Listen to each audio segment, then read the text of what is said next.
اعوذ باللہ من الشیطان الرجیم بسم اللہ الرحمن الرحیم قال رب انصرنی بما کذبون قال عما قلیل لیصبحن نادمین فأخذتهم الصیحة بالحق فجعلناهم غثاء فبعدا للقوم الظالمین آمنت باللہ صدق اللہ مولانا العظیم۔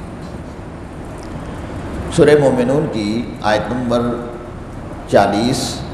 بلکہ 39، 40 اور 41 تین آیات مبارکہ کی تلاوت کی گئی۔ ان آیات مبارکہ میں قوم ہود کا ذکر ہے کہ ان لوگوں کے اندر کیا خرابیاں تھیں اور آخرکار ان کے اوپر اللہ کا کیا عذاب آیا۔ ان کی بڑی خرابیوں میں سے خرابی یہ تھی کہ وہ اللہ کے نبی کی توہین کرتے تھے اور انہیں اپنے جیسا بشر کہتے تھے۔ اللہ تعالیٰ نے انہیں مال و دولت عطا فرما رکھی تھی، لیکن اس دولت سے بجائے اس کے کہ وہ اللہ کا شکر ادا کریں، وہ اللہ کی نافرمانی کرتی تھے اور آخرت کا انکار کرتے تھے۔ اور جب انسان کے ذہن میں یہ تصور ہو کہ مجھ سے تو پوچھنا ہی کسی نے نہیں ہے، اس دنیا میں جو ہے میں کر لوں،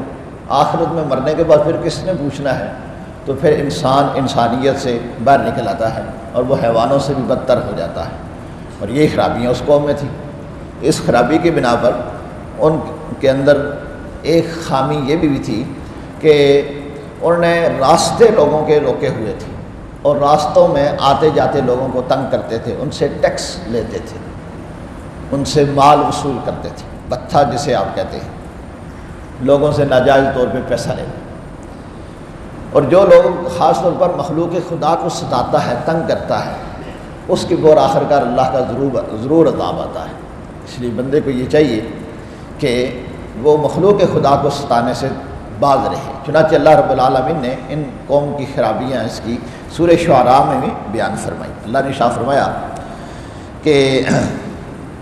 حضرت ہود علیہ السلام نے اپنی قوم سے کہا الا تتقون، تم ڈرتے کیوں نہیں ہو، انی لکم رسول امین، بے شک میں تمہارے لیے امانت دار رسول ہوں، فاتقوا اللہ واطیعون، اللہ سے ڈرو اور میرا حکم مانو،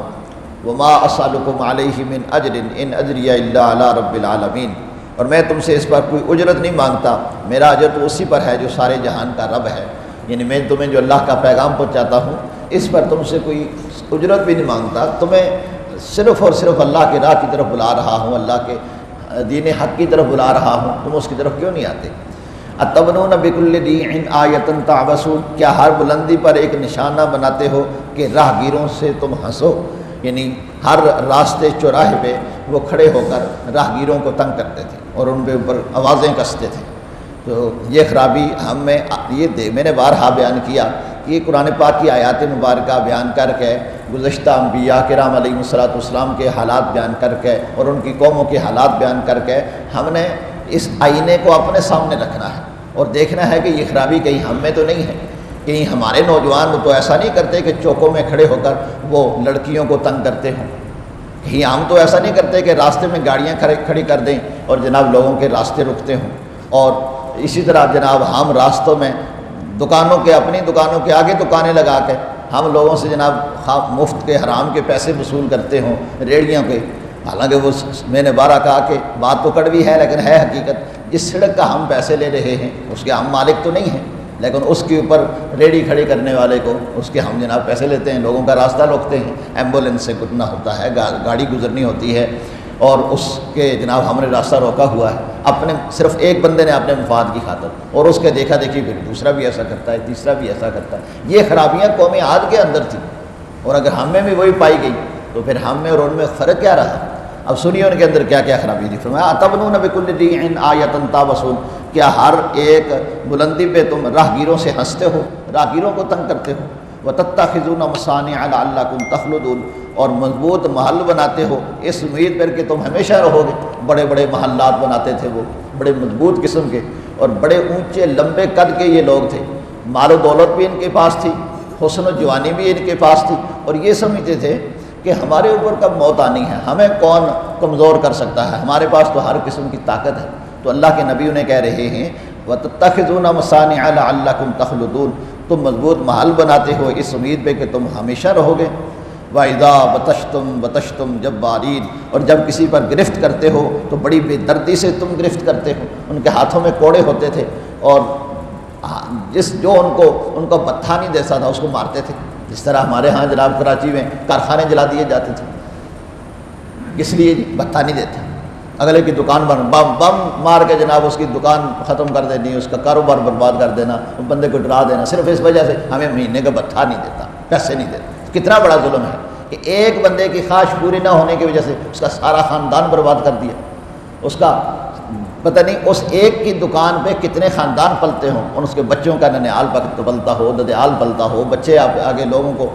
کھلاتے پلاتے ہوں، لیکن صرف ایک بندے کی بات نہیں مانی، اس کو بتھا نہیں دیا، اس کو مار دیا۔ یہی صورتحال ان لوگوں کی تھی۔ اللہ نے وہ خرابیاں بیان کر کے ہمیں متنبہ کیا کہ تم ان خرابیوں سے باز ہو۔ وَإِذَا بَطَشْتُمْ بَطَشْتُمْ جَبَّارِينَ، جب کسی قوم کی گرفت کرتے ہو تو بڑی بے دردی سے گرفت کرتے ہو۔ فَاتَّقُوا اللَّهَ وَأَطِيعُونِ وَاتَّقُوا الَّذِي أَمَدَّكُم بِمَا تَعْلَمُونَ، اللہ کے نبی انہیں فرماتے ہیں اللہ سے ڈرو اور میرا حکم مانو، اور اس سے ڈرو جس نے تمہاری مدد کی اور ان چیزوں سے کہ تمہیں معلوم بھی نہ تھی۔ اللہ رب العالمین انسان کو مال و دولت عطا کرتا ہے، یہ اس کی آزمائش ہے۔ کیا بندہ جب دنیا میں آتا ہے تو دولت ساتھ لے کے آتا ہے، عہدے ساتھ لے کے آتا ہے؟ یہ سب کچھ اس دنیا میں آ کے ہی کماتا ہے، اور پھر یہ اللہ رب العالمین کی طرف سے آزمائش ہوتی ہے۔ فرمایا انی اخاف علیکم عذاب یوم عظیم، میں تو تمہارے اوپر اس بڑے دن کے عذاب سے ڈرتا ہوں۔ آپ قوم کا آگے سے جواب سنی، کہتے قالوا سواء علینا اوعظت ام لم تکونوا من الواعظین، بولے ہم پہ برابر ہے آپ نصیحت کریں یا نصیحت نہ کریں، ہمیں نصیحت کا کوئی فرق نہیں پڑتا۔ آج بھی ایسے لوگ ہیں، اور چھٹو جی مولوی دی گلاں ایویں کہندے رہندے نے، تسی کر لو جناب جو ہوندا ساڈے کرو، اسی پیسے نہیں لواں گے لوگوں کو تو سارا گزارا کیویں ہوگا؟ حالانکہ ایسی بات نہیں ہے، اللہ تعالیٰ نے انہیں سب کچھ دیا ہوتا ہے، لیکن بری عادت، کہتے ہیں نا کتے کے منہ کو خون لگ جائے پھر اس کو عادت پڑ جاتی ہے بات کی۔ تو یہی حال بعض لوگوں کے جو دنیا دار ہوتے ہیں اور لوگوں کے پیسے ہڑپ کرتے ہیں، یہی صورتحال ان کی۔ تو یہ قوم عاد کہتی تھی سواء علینا اوعظت ام لم تکن من الواعظین، برابر ہے کہ آپ ہمیں نصیحت کریں یا نصیحت نہ کریں، ہم نے اپنے حال سے واپس نہیں آنا۔ اور پھر آخر کار ہوا کیا؟ اللہ کا عذاب آیا۔ حضرت ہود علیہ السلام نے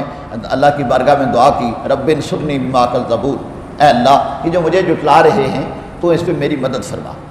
قال عما قلیل یصبحن نادمین، اللہ نے فرمایا کچھ دیر جاتی ہے کہ یہ صبح ہوگی اور یہ پچھتاتے رہ جائیں گے۔ اور ایسا ہی ہوا کہ ان کے اوپر پھر 7 دن پہلے ان کے اوپر قحط ساری مسلط کی گئی، بارش نہیں ہوتی تھی، اور پھر جب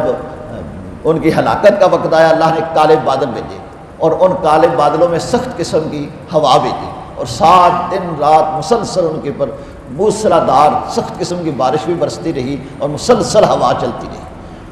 ایسے کہ بڑے بڑے لمبے قد کے وہ لوگ تھے لیکن اکھڑ گئے، وہ چل نہیں سکتے تھے، گر پڑے، اور دیواریں گر کر وہ جو انہوں نے بڑے بڑے محلات بنائے تھے ان کی دیواریں ان کے اوپر گر کر وہ 7 دنوں کے اندر ان کے سارے محلات تباہ و برباد کر دیے۔ ان بطش ربک لشدید، اللہ کی پکڑ بڑی سخت ہوتی ہے۔ بندہ جب اللہ سے غافل ہوتا ہے وہ سمجھتا ہے مجھے کس نے پکڑنا ہے، دولت میرے پاس ہے، اقتدار میرے پاس ہے، وکیل میرے ہاتھ میں ہیں، جج میرے ہاتھ میں ہیں، لیکن جب اللہ کی پکڑ آتی ہے پھر کچھ بھی ہاتھ میں نہیں لیتا۔ اللہ نے شاہ فرمایا فَأَخَذَتْهُمُ الصَّيْحَةُ بِالْحَقِّ فَجَعَلْنَاهُمْ غُثَاءً فَبُعْدًا لِلْقَوْمِ الظَّالِمِينَ، تو انہیں سچی چنگاڑ نے لے لیا، سخت قسم کی اس بادلوں میں سے سخت قسم کی بجلی چمکی اور اس میں سے آواز آئی، ایسی آواز کہ اس آواز سے ان کے دل ہی پھٹ گئے اور وہ مر گئے۔ فَجَعَلْنَاهُمْ غُثَاءً، اللہ نے شاہ فرمایا جیسے کھائی ہوئی گھاس ہوتی ہے، کوڑا ہوتا ہے، ایسے ان کا حال پڑا تھا جس طرح کوڑے پہ گھاس پڑی ہوتی ہے، اس طرح وہ ایک دوسرے کے اوپر پڑے ہوئے تھے، اپنے محلات میں پڑے ہوئے تھے، کوئی کسی کو بچا نہ سکا اور نہ ان کی دولت نے انہیں بچایا۔ فَبُعْدًا لِلْقَوْمِ الظَّالِمِينَ، فرمایا دور ہوں ظالم لوگ کہ ان کا انجام کتنا برا ہوا۔ اس لیے یہ ہمارے لیے عبرت ہے۔ فَاعْتَبِرُوا يَا أُولِي الْأَبْصَارِ، اللہ نے فرمایا عقل مندو عبرت حاصل کرو، دوسروں کے اوپر ظلم و زیادتی نہ کرو، اسی میں انسانیت کی عافیت ہے۔ اللہ رب العالمین ہمیں عافیت کی زندگی نصیب فرمائے، ایک دوسرے کے حقوق کی پاسداری نصیب فرمائے۔ وآخر دعوانا ان الحمد للہ رب العالمین۔